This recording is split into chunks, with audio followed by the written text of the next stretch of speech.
Y'all, I have a problem. I enjoy luggage and bags and pouches and other motorcycle storage things way too much. I bought more.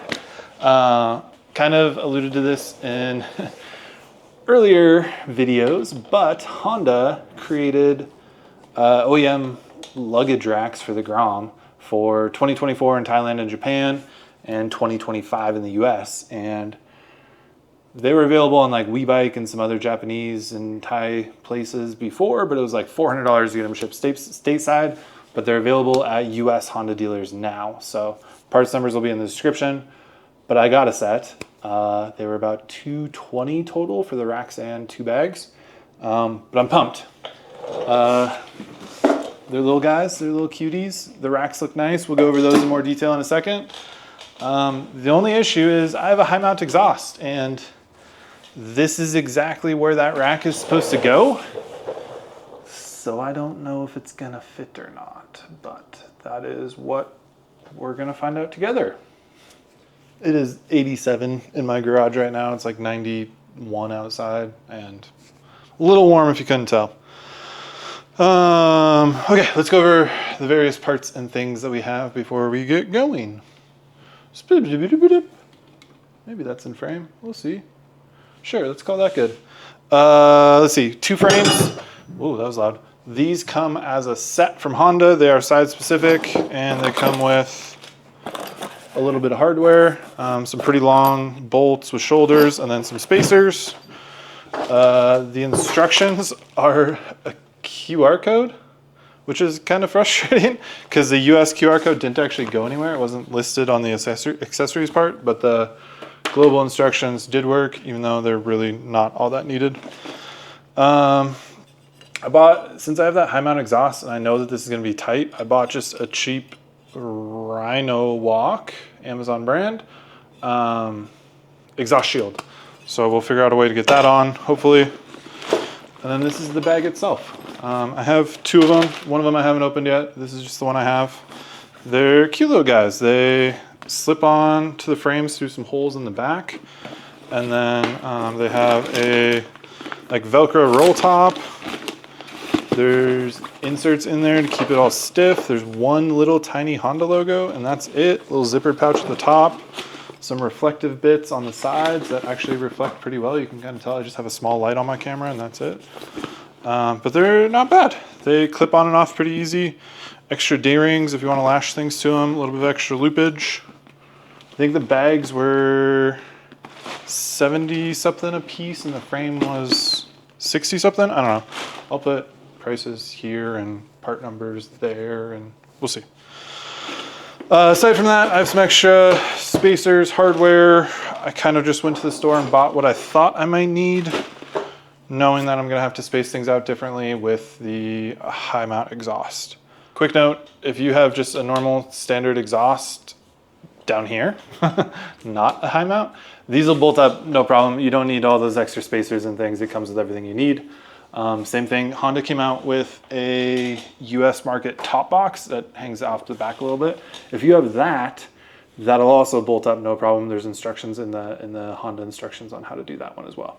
But since I have the H2C rack, a high mount exhaust, we're gonna have to do some tinkering and mathing and stuff. The left side, so the clutch side, should be pretty easy. The biggest difference between this rack and how it mounts and this and how it mounts, the luggage rack came with all equal length spacers. So these 2 mounting points are not on the same plane as you go down the bike. I probably could think of better ways to phrase that, but that's what we got for now. They're like, I don't know, have 5 millimeters off of each other, something like that on that plane. The way that this mount handles it is it offsets the 2 mounting points from each other. You know, one's more in, one's more out. This H2C rack uses different size spacers instead, and so this is all in one plane. It just has different spacers on the backside. So what I need to do is measure the difference between these 2 spacers, and then that's what I'm gonna have to offset one of these 2 bolts by. when I go to slap this rack on.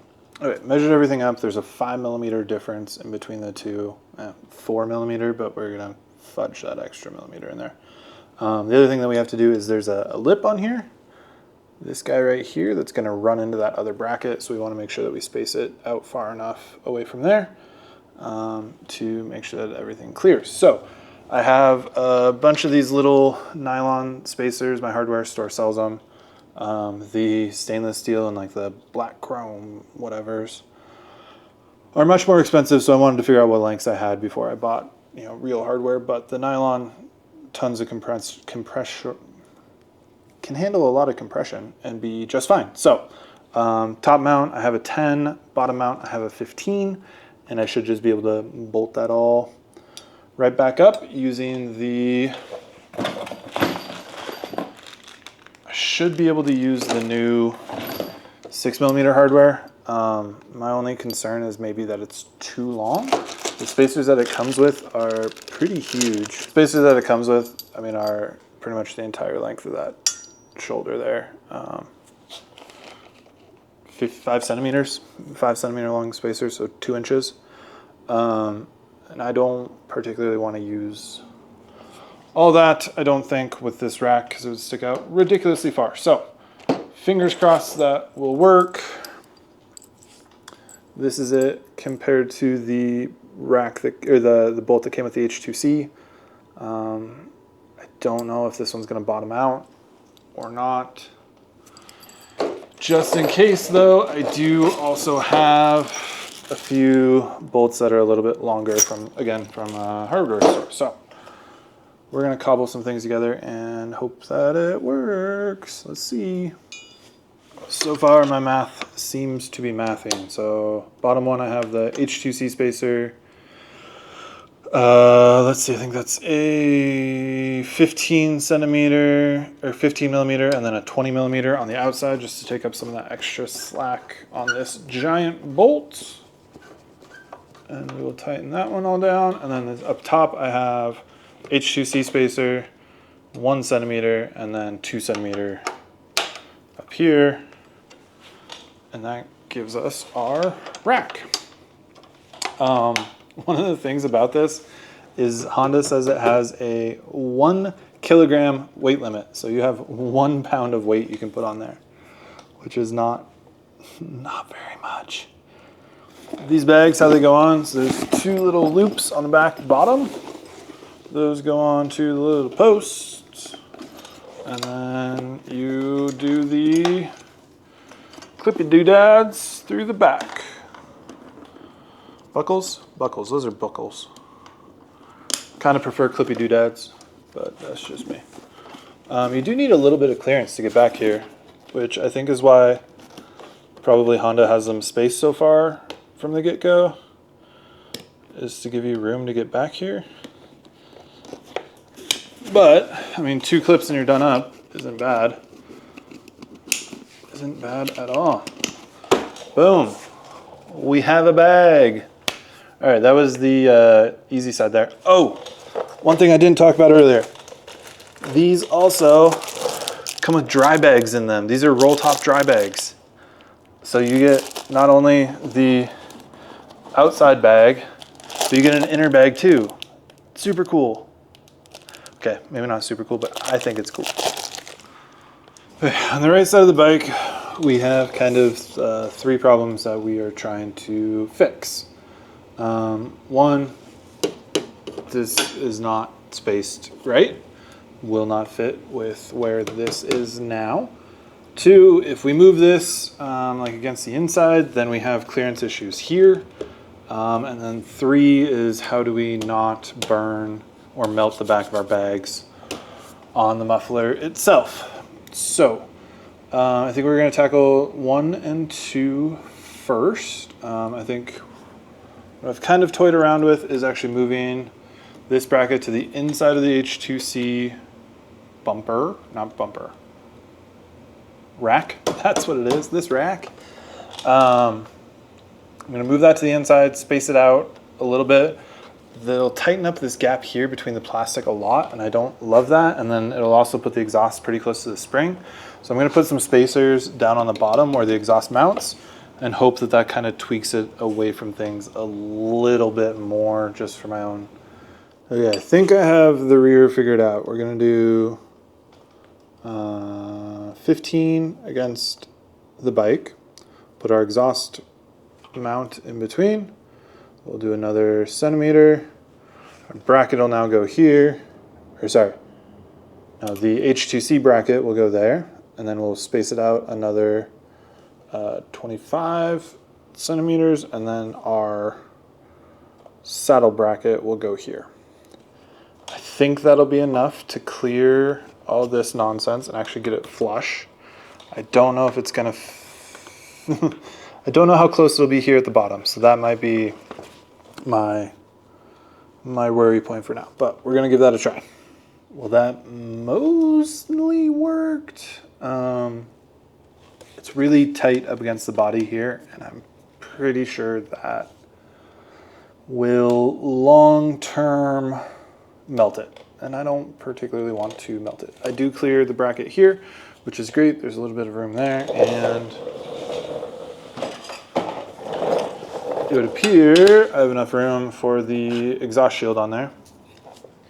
So you can't really see that. I have enough room for the exhaust shield to protect the luggage, but anyways, not even a finger's width. It's touching. That's not good. So I think what the next step will be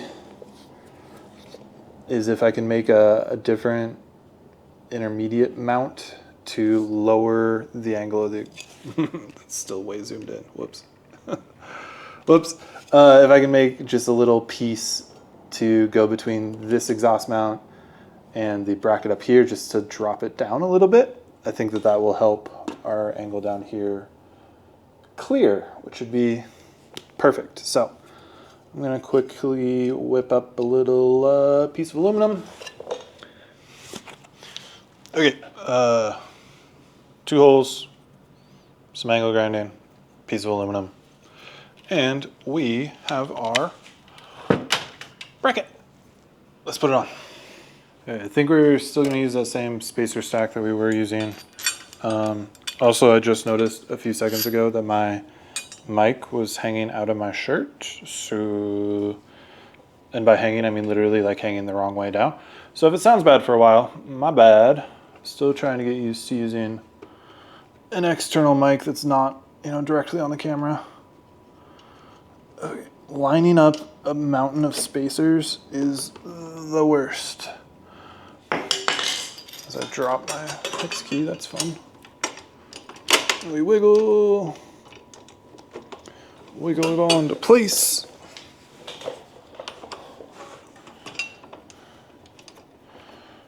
I mentioned earlier that my hardware store sells like stainless steel spacers that I would like to eventually go to. They're going to be thicker outer diameter, and so you just have more like clamping force away from wobbling and wiggling, which will be nice. But oh man, there's so much clearance now. That is awesome. Let me bring you around back. Look at all that space. Sick. Okay, this little bracket, just an extra nut and bolt there, is going to be beautiful. Plenty of room to put in that exhaust shield and plenty of clearance from everything here. All right, now I just need to space this out and we should be done. A couple different, I need a bike lift so bad. I don't have space for it, but that would help with this crouching or whatever. Okay, a couple different mixture spacers there. I had like an aluminum one and then a nylon one that was the right different distance. When I tightened this up, then it tightened up over there. And now I want to put that heat shield on. You'll notice I unriveted the Zoom logo off of here. This guy, which is a nice piece, like all laser cut, super cleanly cut. Anyways, I took that off because I didn't know how it would affect the heat shield, and like with it half covered up, doesn't really matter anyway. I have some aluminum rivets I can put back in there. This is a Rhinowalk. Like I said, it's Amazon brand. Came off Amazon. I think what I want to do is replace one of these. I don't particularly, the words are hard, 1 second. Okay, so it came with this comically large hose clamp to go through some holes in the back and then like hose clamp the whole thing on. I think what I want to do instead is actually replace one of those rivets with a riv nut and see if I can't line this up and just put it on with one bolt rather than, you know, comically large hose clamp.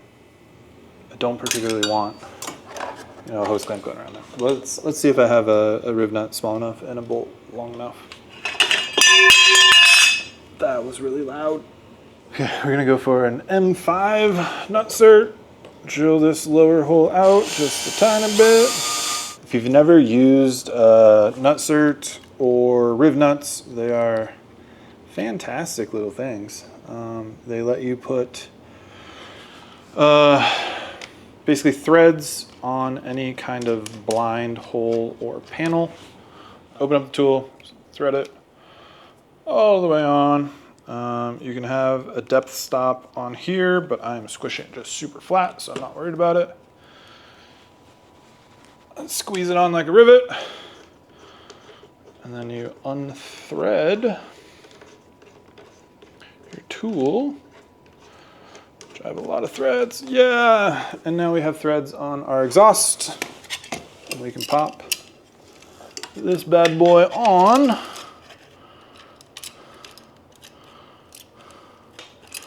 And I might want one that's just a tiny bit longer. I'm only getting a couple threads there, but. Cool, now I have, one bolt. It's kind of ugly, but I'd rather have one bolt on there than giant, comically large pipe clamp. Okay, let's unbag our last bag. It's not redundant at all. Is that better? Maybe now I can crouch up. Hey, look at that. Let's unbag our last bag. We can kind of talk about this. So I think total I paid about $220, including taxes. Like I said, I emailed my local Honda dealership. There's some pretty cool guys that work there, and they just ordered it up real quick. Also, sorry about the plastic noise. That's probably awful. A couple clips on the front.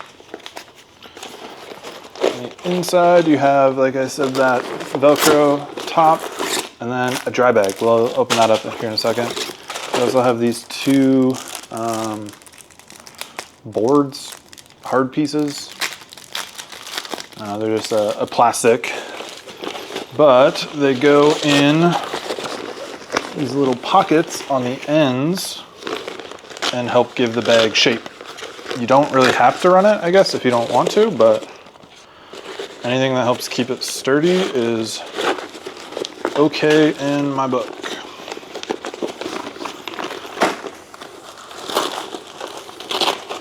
I'm really impressed that the only branding on these is literally just a Honda tag on the inside.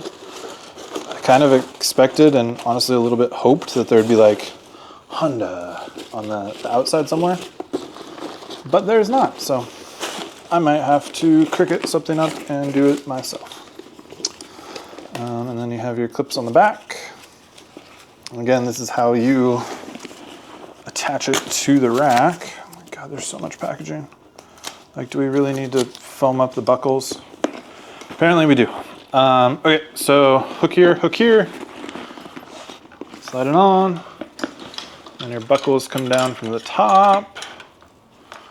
So it's kind of nice, I guess. But one of the things with this is that the buckle that attaches it on the back is the same one that closes it from the front. And so you don't necessarily have to have the back like weirdly tight right now,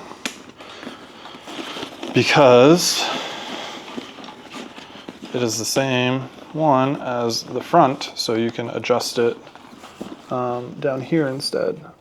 Ooh. I need a little bit more slack there. Back through the handle, back through here. Cool. Same thing on the other side, a little bit more slack here. There we go.